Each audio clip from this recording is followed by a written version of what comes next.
کہ خذ العفو واعمر بالعرف وعارض عن الجاہلین، معاف کرنے کو اپنی زندگی کا حصہ بنا ہے اور اچھی بات اس کا حکم دیتے ہیں، اور جو جاہل ہیں ان سے اعراض کریں۔ جاہل کس کو کہتے ہیں؟ جس کے اندر برداشت کی کمی ہے۔ عربی زبان میں جاہل اس کو بھی کہتے ہیں جس کے پاس علم کی کمی ہے، اور جاہل اس کو بھی کہتے ہیں جس کے پاس علم کی کمی ہے، یعنی اس کے اندر برداشت کم ہے۔ سید العالمین صلی اللہ علیہ وسلم کا ارشاد ہے، سل من قطع واعف عمن ظلم واحسن الی من اساء الیک۔ جو تجھ سے تعلق توڑے اس سے جوڑ، اور اگر کوئی زیادتی بھی کرے تو اسے معاف کر، اور کوئی برا سلوک کرے تو اس کے ساتھ بھی اچھا سلوک کر۔ صحابہ نے ایک مرتبہ یہ بات کہی کہ حضور ہمارے رشتے دار ہیں، وہ ہم سے اچھا کرتے ہیں تو ہم بھی اچھا کرتے ہیں، وہ ہم سے برا کرتے ہیں تو ہم بھی برا کرتے ہیں۔ تو حضور نے فرمایا یہ تو عدل کا بدلہ ہو گیا، یہ تو جیسے انہوں نے کیا تو نے بھی ایسے کر دیا۔ اصل بات تو یہ ہے کہ اگر انہوں نے برا بھی کیا ہے تو تم ان کے ساتھ اچھا کرو، اور یہ مشکل کام ہے۔ قرآن مجید نے بھی اس کو کہا ہے کہ یہ مشکل کام ہے۔ ایک دفعہ ملت یہ حاصل، اگر کسی نے برا کیا ہے تو اچھائی کے ساتھ اس برائی کو دور کیجیے۔ فَإِذَا الَّذِي بَيْنَكَ وَبَيْنَهُ عَدَاوَةٌ كَأَنَّهُ وَلِيٌّ حَمِيمٌ، تو وہ شخص جس کے اور تمہارے درمیان دشمنی بھی ہے تو وہ گہری دوستی میں تبدیل ہو جائے گی۔ وہ گویا کہ آپ کا دشمن جو ہے وہ آپ کا گہرا دوست بن جائے گا۔ وَمَا يُلَقَّاهَا إِلَّا الَّذِينَ صَبَرُوا وَمَا يُلَقَّاهَا إِلَّا ذُو حَظٍّ عَظِيمٍ۔ اس کو حاصل نہیں کر سکیں گے مگر وہ لوگ جنہوں نے صبر کا رویہ اختیار کیا، اور وہ جن کا دل کے گردہ بڑا بڑا ہے۔ وَمَا يُلَقَّاهَا إِلَّا ذُو حَظٍّ عَظِيمٍ۔ حظ عظیم کا مطلب ہے کہ اللہ تعالیٰ نے جس کو بڑی وسعت دی ہے، بڑا بڑا دل دیتا ہے، بڑا جگر دیتا ہے، وہ بڑی گلاں جو ہے معاف کر دیتا ہے، پی جاتا ہے، برداشت کرتا ہے۔ تو یہ کام کیا ہر ایک کر سکے گا؟ تو قرآن مجید نے بھی فرمایا نہیں، ہر ایک سے تو شاید نہ ہو سکے، وہی لوگ کریں گے جن پر اللہ تعالیٰ نے صبر کو گویا کہ انڈیل دیا ہے، اور جن کو اللہ تعالیٰ نے اپنے کرم سے بے پناہ توفیقات عطا کی ہیں، تو گویا کہ یہ کام وہی کر سکیں گے۔ آپ اللہ تعالیٰ کی صفات میں غور کریں تو آپ کو کئی ایسی صفات نظر آئیں گی جن کے اندر بے پناہ بخشش، مہربانی، کرم و درگزر کی عطائیں اور نوازشات نظر آئیں۔ وہ غفار بھی ہے، وہ غفور بھی ہے، وہ رحیم بھی ہے، وہ کریم بھی ہے، وہ رحمان بھی ہے، وہ سلام بھی ہے، وہ مؤمن بھی ہے، وہ مہیمن بھی ہے۔ تو آپ کو کہیں پہ اللہ تعالیٰ کی سلامتی، جب وہ اپنے بندوں کو سلامتی عطا کرتا ہے، جب وہ اپنے بندوں کی حفاظت کرتا ہے، جب وہ اپنے بندوں کے گناہوں کو معاف کرتا ہے، جب ان کی غلطیوں پہ پردہ ڈالتا ہے، اور جب ان کو بخش دیتا ہے اور ان پر مہربانی کرتا ہے، تو آپ کو عالمین کے رب کی ایسی کئی صفات نظر آئیں گی۔ قرآن مجید سے چند ارشادات اور پھر رحمت عالم صلی اللہ علیہ وسلم کی سیرت سے ہم چند مثالیں کوٹ کرتے ہیں۔ اللہ تعالیٰ کا ارشاد ہے: علم اللہ انکم کنتم تختانون انفسکم فتاب علیکم۔ اللہ کو اس بات کو جانتا ہے کہ تم اپنے آپ سے بھی کیا کرتے ہو، تمہیں کیسے خیالات آتے ہیں، کیسے تمہیں وسوسے آتے ہیں، کیا کیا تم خیانتیں کرتے ہو۔ اللہ نے تمہیں معاف کیا ہے، تم سے درگزر کیا ہے، لوگوں کو معاف کیا کرو۔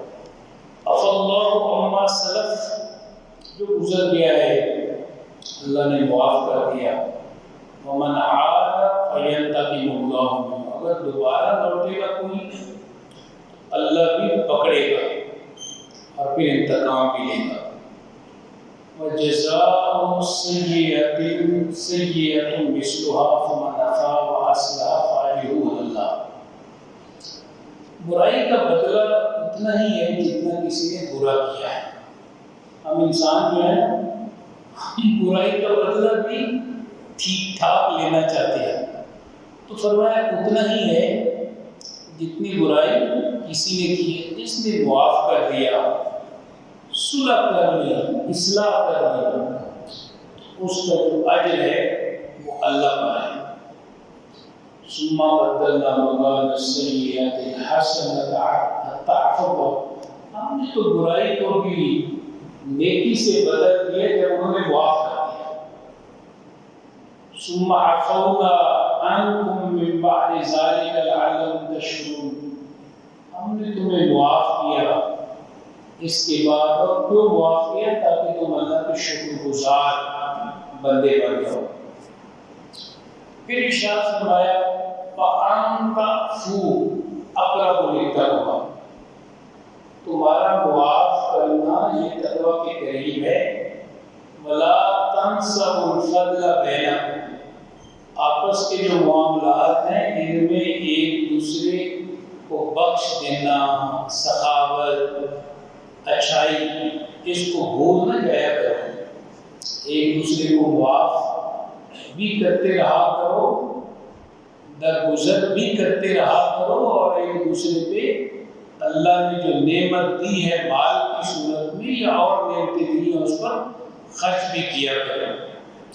وَأَن تَعْفُوا وَتَصْفَحُوا وَتَغْفِرُوا فَإِنَّ اللَّهَ غَفُورٌ رَحِيمٌ، معاف کیا کرو، درگزر کیا کرو، بخش دیا کرو، تمہارا رب غفور بھی ہے اور رحیم بھی ہے۔ تو اللہ تعالیٰ کی یہ جو خوبصورت صفات ہیں ان کو اپنی ذات کا حصہ بناؤ، اللہ بھی تمہیں معاف کرے گا۔ فَأُولَٰئِکَ عَسَى اللَّهُ أَن يَعْفُوَ عَنْهُمْ، ان قریب وہ وقت دور نہیں کہ اللہ ان کو معاف کر دے گا۔ اور ہم ایک دعا کرتے ہیں، اکثر ہم جب نماز کا اختتام کرتے ہیں اور سورہ بقرہ کی وہ آخری جو آیت ہے وہ ہم پڑھتے ہیں، اس کا جو آخری حصہ ہے بڑا خوبصورت حصہ ہے۔ واعف عنا، اے اللہ ہمیں معاف کر دے، واغفر لنا، ہمیں بخش دے، وارحمنا، ہمارے حال پہ رحم فرما، انت مولانا، تو ہی ہمارا کارساز ہے، فانصرنا علی القوم الکافرین، کافر قوم کے خلاف ہماری مدد فرما۔ اب یہ جو آخری 2 آیات ہیں سورہ بقرہ کی، یہ بنیادی طور پہ نازل ہوئی تھی معراج میں، اور اللہ تعالیٰ نے گفٹ کی صورت میں حضور کو عطا کی تھی کہ یہ میری طرف سے تحفہ ہے آپ کی امت کے لیے۔ اب یہ گفٹ کیا تھا؟ یہ گفٹ اس صورت میں تھا کہ گویا یہ جو دعا ہے جو بھی ہم نے پڑھی ہے، آپ کی امت مانگے گی اور اللہ عطا کر دے، یعنی گویا کہ آپ کی امت یہ کہے گی، عالمین کے رب کی بارگاہ میں عرض کرے گی کہ اے اللہ ہمیں معاف کر دے، ہمیں بخش دے، ہمارے حال پہ رحم فرما، تو ہی ہمارا کارساز ہے اور کافر قوم کے خلاف ہماری مدد فرما۔ تو ادھر انہوں نے مانگا، ادھر اللہ نے عطا کر دیا۔ تو یہ گفٹ ہے، یہ تحفہ ہے۔ قرآن مجید ویسے تو ایک ایک لفظ، اس کا ایک ایک حرف اپنے اندر عظمت کے پہاڑ رکھتا ہے، لیکن معراج کی رات بالخصوص اللہ تعالیٰ نے سورہ بقرہ کی آیات نازل کی۔ اب ہم آتے ہیں سید العالمین صلی اللہ علیہ وسلم کی زندگی کے چند پہلو بات ہے۔ ہمارے پاس اتنا ٹائم تو نہیں کہ ہم آپ کی پوری زندگی کو محیط اور حضور کیسے وفو درگزر کرتے تھے، چند مثالیں۔ رحمت عالم صلی اللہ علیہ وسلم کے ساتھ مکہ میں جو کچھ ہوا وہ تاریخ ہے اور آپ اس سے واقف ہیں، اور بالخصوص کہ جب حضور مکہ میں وہ آخری رات سوئے ہوئے تھے، جب اللہ کی طرف سے حکم آیا کہ اب آپ نے ہجرت کر دی ہے، تو یہ رات کوئی پھولوں کی سیج نہیں تھی، کانٹوں کا بستر تھا۔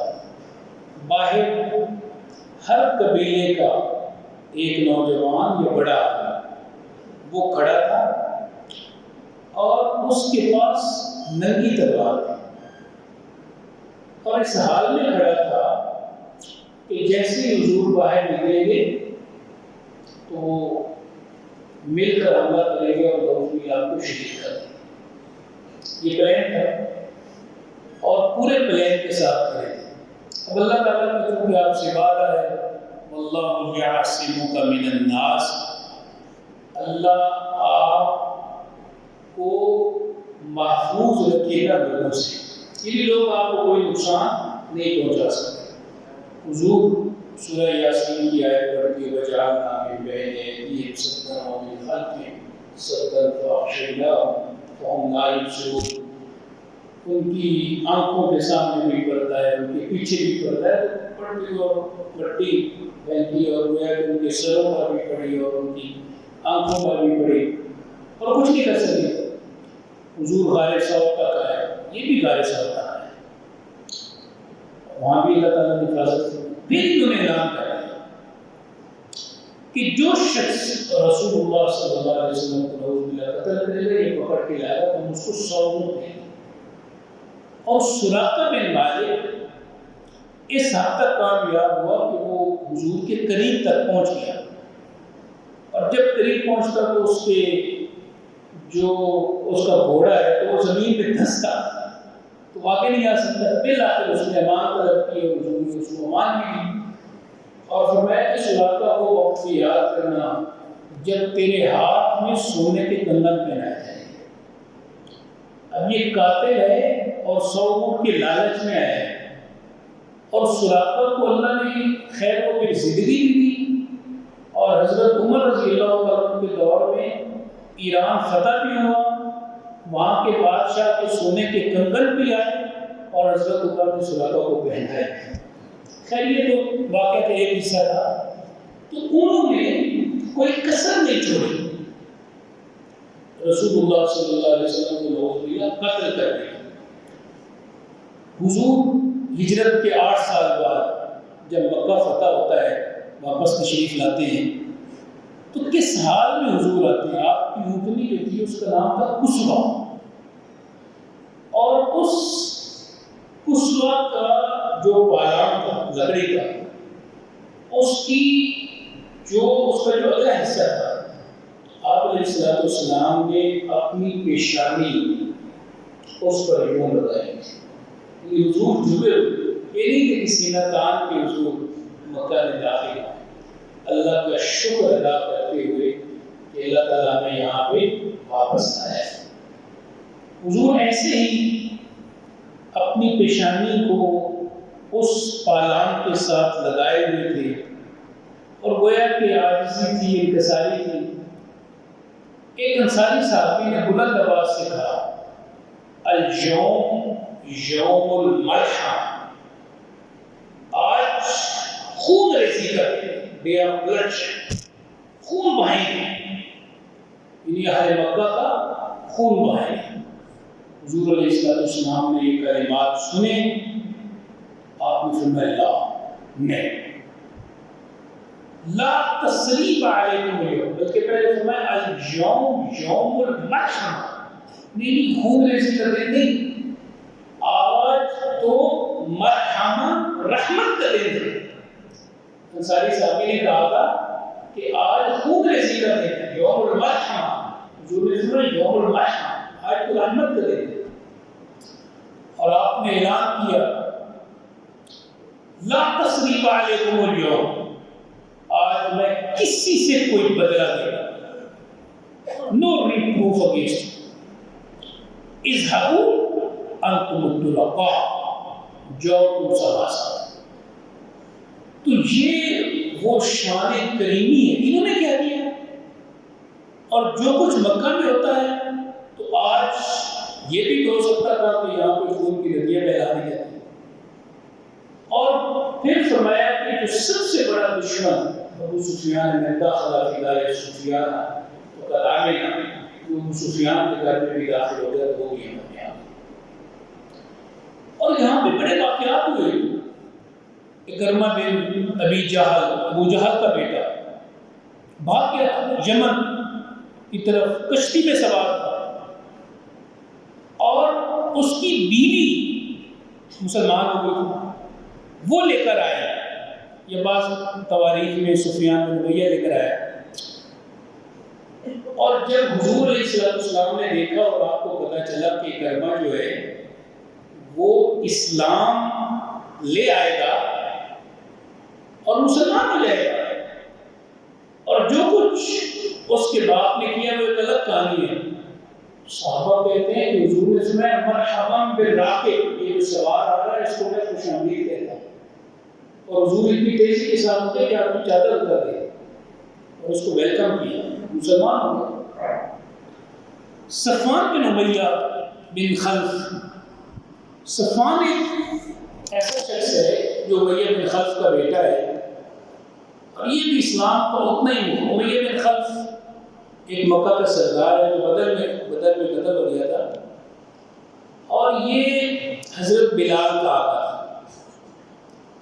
اب اس کا بیٹا ہے صفوان، اس نے بھی ایک بڑی سازش کی. اس نے یہ سازش کی تھی کہ اس نے ایک شخص کو بھیجا، اس کا نام تھا عمیر اسد، اور مدینہ بھیجا تھا، اور یہ کہا تھا کہ اگر تو رسول اللہ صلی اللہ علیہ وسلم کو لوگ قتل کر دے گا تو پیچھے میں تمہارا گھر بھی سنبھال لوں گا، اور جو تمہارے اوپر قرض ہے وہ بھی میں ادا کروں. تو عمیر اسدی گیا اور اس کے پاس بھی تلوار تھی، اور پھر حضرت عمر نے دیکھا اسے، اور حضرت عمر نے اسے روکا بھی، اور حضرت عمر رضی اللہ تعالیٰ کو اس کے جو پورے ارادے تھے تو وہ بھی نظر آ رہے تھے کہ یہ، تو حضور نے فرمایا نہیں کوئی بات نہیں، اس کو آنے دو.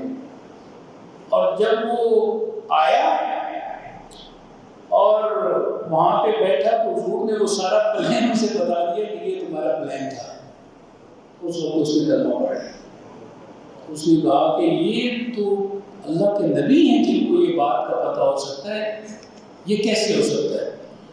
یہ صفوان بن امیہ جو ہے جب مکہ فتح ہوا تو اس کو بھی تھا کہ مجھے معافی نہیں ملی، اور جب اس نے بھی آپ کے کلمہ پڑھا تو رحمت عالم صلی اللہ علیہ وسلم نے اس کو معاف کر. اور ایک ایسا شخص کہ میں آپ کو بالکل ذاتی واقعات بتا رہا ہوں جنہوں نے حضور پر براہ راست اٹیک کیا ہے۔ اسی طرح کا ایک ذاتی واقعہ حبار بن اسود ایک شخص ہے، اور آپ علیہ السلام کی بڑی صاحبزادی سیدہ زینب رضی اللہ تعالیٰ عنہ وہ مکہ سے ہجرت کر رہی ہیں اور مدینہ جا رہی ہیں، اور یہ ایک اخلاقی بات ہے کہ عورتوں کے ساتھ اس معاشرے میں بھی کوئی اس طرح تعارض نہیں کرتا تھا کہ ایک اکیلی عورت جا رہی ہے اور اس پر حملہ کر دے، تو دشمنی میں بھی اس بات کا بحال ایک لحاظ ہوتا تھا کہ ایسا نہیں کرنا چاہیے۔ اور یہ دنیا کے معروف قوانین میں بھی ہے، عرف میں بھی ہے، دستور میں بھی ہے، بہت ہی کوئی اخلاقی اعتبار سے گرا ہوا شخص ہی اس طرح کی حرکت کر سکتا ہے۔ یعنی دشمن بھی سم ٹائم ہوتے ہیں تو بڑے اعلیٰ ذات ہوتے ہیں، اور وہ تو بہنوں اور بیٹیوں کے نام پہ قتل بھی معاف کر دیتے ہیں، لیکن یہ بھی اس حد تک اس نے گراوٹ اختیار کی کہ اس نے حضرت زینب جا رہی تھی، ان کو نیزہ مارا، وہ گر گئی اور آپ حاملہ تھی اور بچہ بھی ضائع۔ یہ وہ واقعہ ہے جو آپ سوچ سکتے ہیں کہ کیسے کوئی معاف کرے کہ کسی نے بیٹی کے ساتھ اس طرح کیا، اور سب علم تھا رسول اللہ صلی اللہ علیہ وسلم، اور یہ بھاگ گیا، اسے پتہ تھا کہ میں نہیں بچ سکوں گا، اور کئی جگہ پہ بھاگتا رہا اور اسے کہیں پناہ نہیں ملی۔ بالآخر اس نے سوچا کہ میں جیسے تیسے بھی ہے حضور کی بارگاہ میں جا کے تو کلمہ پڑھ لیتا، اور یہ آیا اور اس نے آتے ہی کہا جی میں نے یہ کچھ بھی کیا اور میں بھاگا بھی اور مجھے کسی نے پناہ نہیں دی، اور میں گواہی دیتا ہوں کہ اللہ کے سوا کوئی معبود نہیں اور محمد اللہ کے رسول ہے صلی اللہ علیہ وسلم۔ اب جب اس نے کلمہ پڑھ لیا اتنا بڑا جرم اس کا حضور نے اس کو بھی معاف کر دیا۔ تو آپ سوچیں کہ ایک ایک واقعہ، یعنی وحشی جس نے سیدنا حمزہ رضی اللہ تعالیٰ عنہ کو قتل کیا اور حضور کو شدید رنج تھا، شدید دکھ تھا، اس نے بھی آ کے کلمہ پڑھا تو حضور نے اسے بھی معاف کر دیا۔ خیبر کے موقع کے اوپر ایک عورت یہودیہ نے زہر دی، پکڑی گئی، اس زہر کے اثرات بعد میں 3 سال حضور زندہ رہے، ان کو فیل کیا باڈی میں، لیکن جب وہ معافی کی طلبگار ہوئی حضور نے اسے بھی معاف کر دیا۔ یہ صرف وہ واقعات میں آپ کو سنا رہا ہوں جو آپ کے جانی دشمن جنہوں نے آپ پر فزیکلی اٹیک کیا، باقی واقعات ابھی میں نہیں سنا رہا۔ اسی طرح ایک غزوے سے واپس آ رہے تھے اور صحابہ بھی مختلف جگہ پہ رک گئے، حضور بھی ایک درختوں کا جھنڈ ہے وہاں پہ رکے، تلوار ایک جگہ پہ لٹکا دی، اتفاقاً وہاں پہ صحابہ سائڈ پہ تھے، جیسے تھوڑی سی جگہ خالی کر دی جاتی ہے کہ حضور اکیلے آرام فرماؤ، تو ایک شخص بدو کو موقع ملا اور اس نے حضور کی تلوار لے لی اور آ کے کھڑا ہو گیا، اور اس نے کہا محمد کون بچائے گا؟ حضور جاگے اور فرمایا اللہ بچائے گا، اور کون؟ تو یہ اتنی ہیبت پیدا ہوئی اس پر، اس کے ہاتھ سے تلوار گر گئی، اور یہ شخص جو رحمت عالم صلی اللہ علیہ وسلم کو قتل کرنے والا تھا اور حضور کی ہیبت سے اس کے ہاتھ سے تلوار گر گئی اور صحابہ نے پکڑ لیا اس کو، حضور نے اس کو بھی معاف کر دیا۔ تو آپ رحمت عالم صلی اللہ علیہ وسلم کی زندگی میں کئی واقعات ہیں، اس میں فتح مکہ کے موقع پر لوگوں کو چاہے معاف کرنا ہو، حبار بن اسود کو معاف کرنا ہو، صفوان بن امیہ کو معاف کرنا ہو، اکرمہ بن ابی جہل کو معاف کرنا ہو، وحشی بن حرب کو معاف کرنا ہو، اس خاتون کو معاف کرنا ہو، عمیر اسدی کو معاف کرنا ہو، آپ کس کس کا نام لیں گے؟ تو آج ہم اپنے بھائی کو معاف کرنے کے لیے کہا، اور چھوٹی چھوٹی چیزوں کے لیے ہم اس حد تک سخت ہو جاتے ہیں اور ہمارے رویے اتنے ہارش ہو جاتے ہیں، اور پھر بھی ہم کہتے ہیں کہ ہم رسول اللہ صلی اللہ علیہ وسلم کی امت میں سے ہمیں سوچنا ہوگا. اور زندگی بدلے لینے سے نہیں گزرتی، زندگی ایک دوسرے سے درگزر کرنے سے گزرتی ہے. اللہ تعالیٰ ہمیں توفیق عطا فرمائے اور سید العالمین صلی اللہ علیہ وسلم کی سیرت سے سبق حاصل کرنے کی توفیق عطا فرمائے. آخر دعوانا الحمدللہ.